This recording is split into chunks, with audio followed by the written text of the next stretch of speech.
나는 왜 사는 걸까? 새벽에 홀로 눈이 떠지는 시간, 아무도 없는 방 안에서 문득 그 질문이 올라올 때 그 무게가 얼마나 무거운지 저는 압니다. 자식도 키웠고 한평생 열심히 살았는데 이제 남은 날들 앞에서 왜인지 모를 허함이 밀려오는 그 기분. 이런 경험 있으신가요? 오늘 이 질문, 사실 너무 위험한 질문입니다. 위대한 스님들도 처음에는 침묵했던 질문입니다. 그러나 부처님께서는 이 질문에 마침내 이렇게 말씀하셨습니다. 묻는 그 마음 자체가 이미 살아있다는 증거이니라. 오늘 이 한 시간 끝까지 함께 해주세요. 이 이야기가 여러분 마음속 오래된 짐 하나를 조용히 내려드릴 것입니다. 살다 보면 어느 날 갑자기 멈추게 되는 순간이 있습니다. 바쁘게 달려오던 발걸음이 툭 멈추고 아무것도 하기 싫어지는 그날. 밥을 먹어도 맛이 없고 하늘을 봐도 예쁘지 않고 누군가 잘 지내세요? 하고 물으면 그냥 네 하고 웃어 넘기지만 속으로는 모르겠는 그날 말입니다. 요즘 이런 분들 참 많습니다. 자식을 다 키워놓고 나서 이제 내 차례다 싶었는데 막상 혼자가 되고 보니 무엇을 해야 할지 모르겠다는 분. 남편을 먼저 보내고 빈집에서 밥 한 끼 차리는 게 서러워 그냥 굶은 적이 있다는 분. 겉으로는 멀쩡해 보이는데 사실 아침에 눈 뜨는 게 두렵다는 분. 이런 이야기, 남의 이야기가 아니지요? 왜 사는가라는 질문. 이 질문은 나약한 사람만 하는 것이 아닙니다. 오히려 평생을 성실하게 살아온 분들이 어느 순간 반드시 한 번은 만나게 되는 질문입니다. 부처님께서는 말씀하셨습니다. 꽃이 피는데 이유가 필요하지 않듯 살아있음 또한 이유를 묻기 전에 이미 완전하니라. 오늘 이 이야기가 그 오래된 질문에 조용한 빛을 드릴 것입니다. 때는 조선 중엽 깊은 산속 작은 암자의 이야기입니다. 초가을 바람이 처마 끝을 스치고 낙엽 하나가 마당에 떨어지는 고요한 오후였습니다. 마당 한켠에 제자 하나가 무릎을 꿇고 앉아 있었습니다. 이름은 도선, 나이 43, 출가한 지 20년이 된 수행자였습니다. 그러나 그날 그의 눈빛은 수행자의 것이 아니었습니다. 스승님, 도선이 입을 열었습니다. 목소리가 떨렸습니다. 저는 요즘 도무지 모르겠습니다. 새벽 예불을 드리면서도 과연 내가 왜 이것을 하는지 모르겠습니다. 20년을 절에서 살았는데 나는 왜 사는가 하는 질문 앞에 아무 말도 못하겠습니다. 부끄럽지만 때로는 삶이 그냥 무겁기만 합니다.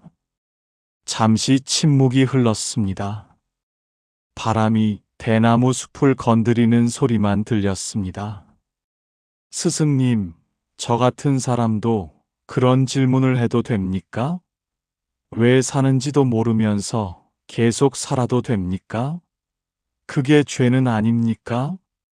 눈물이 도선의 뺨을 타고 흘렀습니다.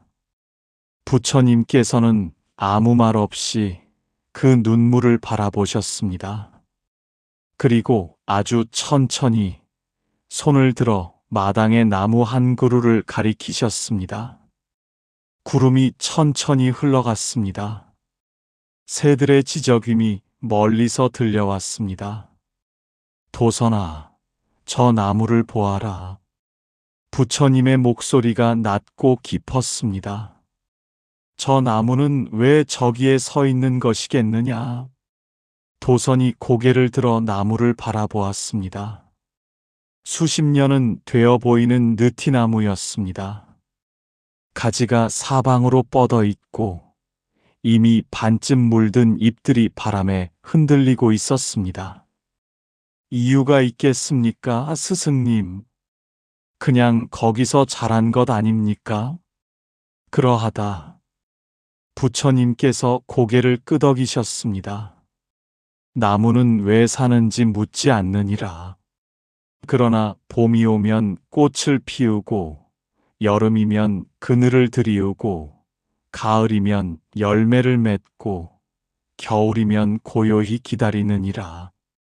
이유를 모르면서도 완전히 살아가느니라. 도선이 반문했습니다.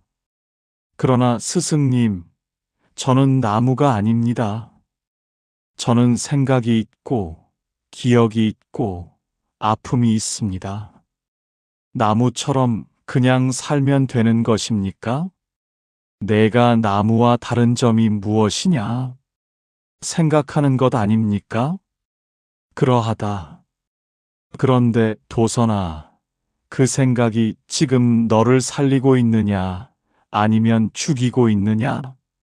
도선의 눈빛이 흔들렸습니다. 부처님께서 계속하셨습니다. 왜 사는가를 묻는 마음은 두 가지에서 나온다. 하나는 삶이 너무 고통스러워서 나오는 물음이요. 또 하나는 삶이 너무 소중해서 나오는 물음이니라.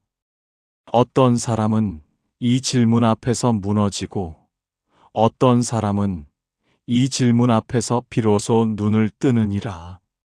저는 지금 어느 쪽입니까? 지금 그것을 묻고 있으니 이미 눈을 뜨려는 쪽이니라. 도선이 고개를 끄덕였습니다. 가슴 한켠이 뜨거워졌습니다. 바람이 지나가는 소리가 들렸습니다. 부처님께서 자리를 조금 고쳐 앉으시며 말씀을 이으셨습니다. 도선아, 세상에는 두 가지 사람이 있느니라. 어떤 사람입니까? 어떤 사람은 아침에 눈을 뜨면 오늘 하루를 어떻게 버틸까를 먼저 생각하고 어떤 사람은 오늘 하루에 무엇을 담을까를 먼저 생각하느니라. 전자는 삶을 짐으로 보고 후자는 삶을 그릇으로 보느니라. 도선이 조심스럽게 물었습니다. 그러면 어떻게 하면 삶을 그릇으로 볼 수 있겠습니까? 부처님께서 잠시 눈을 감으셨다가 말씀하셨습니다. 첫째, 아침에 눈을 뜨거든 오늘 딱 한 사람에게 따뜻하게 대하겠다고 다짐하거라. 거창한 것이 아니어도 된다. 지나가는 이웃에게 먼저 인사를 건네는 것, 그것으로 충분하니라. 둘째, 밥을 먹을 때 그 밥이 어디서 왔는지를 한 번이라도 생각하거라. 누군가의 손길이 모여 이 밥이 되었음을 느끼는 것, 그것이 감사의 시작이니라. 셋째, 저녁이 오면 오늘 하루 중 단 하나 괜찮았던 것을 기억하거라. 아무리 힘든 날도 괜찮은 것이 반드시 하나는 있었을 것이니라. 넷째, 억지로 이유를 찾으려 하지 마라. 이유는 찾는 것이 아니라 살다 보면 느껴지는 것이니라. 도선이 천천히 고개를 끄덕였습니다. 스승님, 사실 저도 오늘 아침 공양을 드리면서 뜨거운 밥 한 술이 참 따뜻하다고 생각했습니다. 그것이다. 바로 그 순간 내가 살아있는 이유가 느껴진 것이니라. 도선의 눈에서 눈물이 한 줄기 흘렀습니다. 저 멀리 산새 한 마리가 울고 지나갔습니다. 부처님께서 잠시 그 소리를 들으시다가 입을 여셨습니다. 그러나 도선아, 여기서 많은 이들이 오해를 하느니라. 잘 들어라. 예, 스승님. 어떤 이들은 이렇게 생각하느니라. 살아있는 이유를 찾으면 그 이유가 사라질까봐 두렵다고. 자식이 삶의 이유였는데 자식이 멀어지면 어쩌나. 남편이 삶의 이유였는데 남편이 먼저 가면 어쩌나. 이런 생각을 하느니라. 도선이 고개를 크게 끄덕였습니다. 맞습니다, 스승님. 저도 그런 생각을 했습니다. 무언가의 이유를 두면 그것이 없어질 때 함께 무너질 것 같았습니다. 그 생각이 맞느니라. 그러나 틀린 부분이 있느니라. 어떤 부분입니까? 삶의 이유를 밖에서 찾으면 반드시 그리 된다. 그러나 삶의 이유를 안에서 찾으면 그것은 빼앗길 수 없느니라. 안에서 찾는다는 것이 무슨 뜻입니까? 예를 들어 이런 이가 있느니라. 자식이 삶의 이유라 생각하던 이가 자식을 잃었을 때 그 이는 무너졌느니라. 그러나 또 어떤 이는 자식을 사랑했던 그 마음이 살아있는 이유라 느꼈기에 자식이 곁을 떠난 뒤에도 그 사랑하는 마음으로 이웃을 돌보고 모르는 이의 손을 잡아주었느니라. 이것이 안에서 찾은 이유이니라. 도선이 한참 침묵했습니다. 스승님, 그러면 자식을, 남편을, 재산을 삶의 이유로 삼지 말라는 것입니까? 그것들을 사랑하되 그것들이 곧 너희여서는 안 된다는 것이니라. 꽃을 좋아하되 꽃이 지면 내 마음도 함께 지어서는 아니 되느니라. 꽃을 보며 피어났던 내 안의 기쁨, 그것이 진짜 이유이니라. 구름 한 점이 해를 잠시 가렸다가 비켜갔습니다. 햇살이 다시 마당에 가득 내려앉았습니다. 도선아, 이제 일상의 이야기를 하겠느니라. 실제 삶에서 이 가르침을 어떻게 쓰는지 말이니라. 예, 스승님. 이런 사람을 만나면 어찌하겠느냐? 나이 드신 이웃 어르신이 나는 이제 살아서 뭐하나 하고 말씀하시거든. 도선이 생각하며 말했습니다. 그 말이 얼마나 무거운 말인지 먼저 알아야 할 것입니다. 그러하다.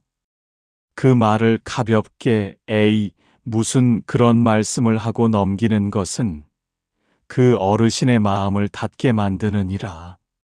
그 말을 들었거든 이렇게 하여라.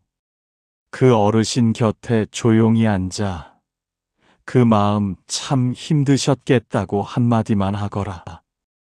그리고 침묵을 두어라. 설명하려 하지 말고 고치려 하지 말고 그냥 곁에 있어 주거라. 이런 경우는 어떻습니까? 스스로가 나는 왜 사나 하는 생각이 올라올 때 어찌해야 합니까? 넷 가지 기준을 기억하거라. 첫째, 그 생각이 올라오는 시간을 보아라. 새벽 배고플 때, 몸이 아플 때, 홀로 있을 때 주로 올라오느냐? 그렇다면 몸과 마음이 지쳐 있다는 신호이니 먼저 쉬어라. 둘째, 그 생각이 얼마나 오래 머무느냐를 보아라. 스치고 지나가면 자연스러운 것이요. 사흘 넘게 머문다면 누군가의 손을 잡아야 할 때이니라. 셋째, 그 생각이 나를 움직이게 만드느냐, 멈추게 만드느냐를 보아라.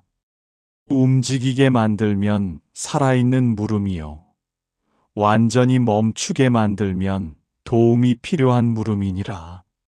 넷째, 그 생각 뒤에 따라오는 감정이 무엇이냐를 보아라. 허함이 오면 채워야 할 무언가가 있는 것이요. 두려움이 오면 연결이 필요한 것이요. 평화가 오면 깊어지는 것이니라.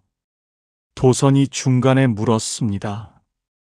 스승님, 그 평화가 오는 때는 어떤 때입니까? 삶의 이유를 다 알지 못해도 괜찮다고 받아들이는 그 순간이니라. 해가 서쪽으로 조금 기울었습니다. 암자 마당에 긴 그늘이 생겨났습니다. 부처님께서 일어나 천천히 마당을 걸으셨습니다. 도선도 따라 일어났습니다. 도선아, 이제 가장 깊은 곳을 이야기하겠느니라. 예, 스승님. 듣겠습니다. 왜 사는가? 이 질문에 단 하나의 답을 원하는 이들이 있느니라. 그 답을 찾으면 다시는 흔들리지 않을 것이라 믿느니라. 그러나 그것은 강물의 선을 그어 여기부터 저기까지가 내 강물이라 하는 것과 같으니라. 강물은 계속 흐르는데 선은 사라지느니라. 그러면 이 질문에 답이 없다는 말씀입니까? 답이 없는 것이 아니라 답이 하나가 아니니라. 20살에 내가 살아야 하는 이유와 40에 내가 살아야 하는 이유와 60에 내가 살아야 하는 이유는 다르느니라. 그리고 그것이 옳으니라. 도선이 멈추었습니다. 스승님, 그러면 지금 이 순간의 이유만 알면 된다는 말씀입니까? 그러하다. 지금 이 순간 내가 살아있는 이유, 그것은 무엇이냐? 도선이 한참을 생각했습니다. 바람이 그의 옷자락을 살짝 건드렸습니다. 스승님 곁에서 이 말씀을 듣고 있기 때문입니다. 그것이다. 부처님의 목소리가 따뜻해졌습니다. 지금 이 순간 살아서 이 대화를 하고 있으니 이것이 바로 이유이니라. 이유는 먼 곳에 있지 않느니라. 지금 느끼는 이 온기, 지금 들리는 이 바람 소리, 지금 보이는 이 하늘빛이 곧 이유이니라. 삶의 이유는 삶 안에 있는 것이요. 삶 밖에서 찾는 것이 아니니라. 도선의 눈에서 눈물이 흘러내렸습니다. 이번에는 슬픔의 눈물이 아니었습니다. 이제야 알겠습니다, 스승님. 이유를 찾아 헤매느라 정작 지금 이 순간을 살지 못하고 있었습니다. 그러하다. 이제 알았으니 족하니라. 해가 뉘엿뉘엿 넘어가고 있었습니다. 부처님과 도선은 다시 자리에 앉았습니다. 도선아, 매일 살아가면서 할 수 있는 것들을 알려주겠느니라. 예, 스승님. 새기겠습니다. 아침에 눈을 뜨거든 눈 뜨기 전 딱 한 번 느껴보아라. 숨이 들어오고 나가는 것을. 하루 5분만이라도 그 숨을 느끼거라. 그 숨이 오늘 하루 살아있음의 가장 분명한 증거이니라. 낮에 누군가와 이야기를 나눌 때는 그 사람의 눈을 보아라. 그 눈 안에도 나와 같은 물음이 있을 것이니라. 그것을 알면 외롭지 않으니라. 저녁이 되어 하루를 마칠 때 오늘 하루 살았다는 것에 딱 한 번 감사하거라. 거창한 말이 필요 없느니라. 오늘도 살았구나 한마디면 충분하니라. 꾸준히 하거라. 한 번이라도 대단히 잘하려 하지 말고 매일 조금씩 이어가거라. 물방울이 바위를 뚫는 것은 한 번의 큰 힘이 아니라 매일의 작은 떨어짐이니라. 도선이 두 손을 모았습니다. 스승님, 저는 이제 매일 아침 그 숨을 느끼겠습니다. 그리고 오늘 하루도 이유가 있었음을 저녁에 돌아보겠습니다. 그것으로 충분하니라. 완벽히 살려 하지 말고 그냥 살 거라. 그냥 사는 것이 곧 완전한 삶이니라. 어둠이 오기 전 하늘이 가장 아름다운 빛으로 물들던 그 시간이었습니다. 도선은 깊이 절을 올렸습니다. 이마가 차가운 마당에 닿았습니다. 한참을 그 자리에 있었습니다. 부처님께서 오늘 가르쳐 주신 것들이 도선의 마음 안에서 차곡차곡 자리를 잡았습니다. 오늘의 가르침을 마음에 새깁니다.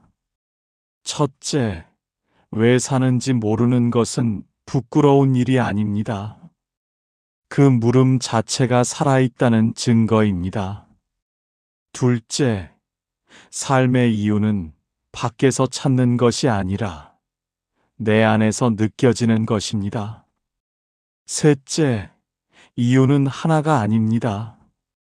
지금 이 순간의 이유만 알면 됩니다. 넷째, 힘든 날 곁에 있어주는 것. 설명하려 하지 않고 그냥 앉아 있어주는 것이 가장 깊은 위로입니다. 다섯째, 아침에 숨 한 번, 낮에 눈빛 한 번, 저녁에 감사 한 번. 이 세 가지가 하루를 살아내는 충분한 이유가 됩니다. 여섯째, 그냥 사는 것이 곧 완전한 삶입니다. 이유를 다 알지 못해도 지금 살아있으면 됩니다. 부처님께서 일어나시며 마지막으로 말씀하셨습니다. 도선아, 오늘 내가 물은 질문은 세상에서 가장 위험한 질문이 아니니라. 오히려 가장 용기 있는 질문이니라. 그 질문을 감히 마음속에 품은 이는 반드시 자신만의 답을 찾게 되느니라. 오늘 이후로는 그 질문을 두려워하지 말거라. 그 질문이 올라올 때마다 지금 이 순간을 느껴라. 그것으로 충분하니라. 오늘 이 이야기를 끝까지 함께 해주신 여러분, 왜 사는가? 이 질문이 오늘 밤 또 찾아온다면 이렇게 기억해 주세요. 지금 이 영상을 보고 있는 당신, 지금 이 숨을 쉬고 있는 당신, 그것이 이미 충분한 이유입니다. 오늘의 이야기가 당신의 마음 속에서 작은 등불 하나가 되길 바랍니다. 어떤 날 어두운 새벽이 찾아오더라도 그 등불 하나 꺼지지 않길 바랍니다. 당신의 남은 날들에 고요한 평안과 따뜻한 빛이 함께하길 진심으로 빕니다.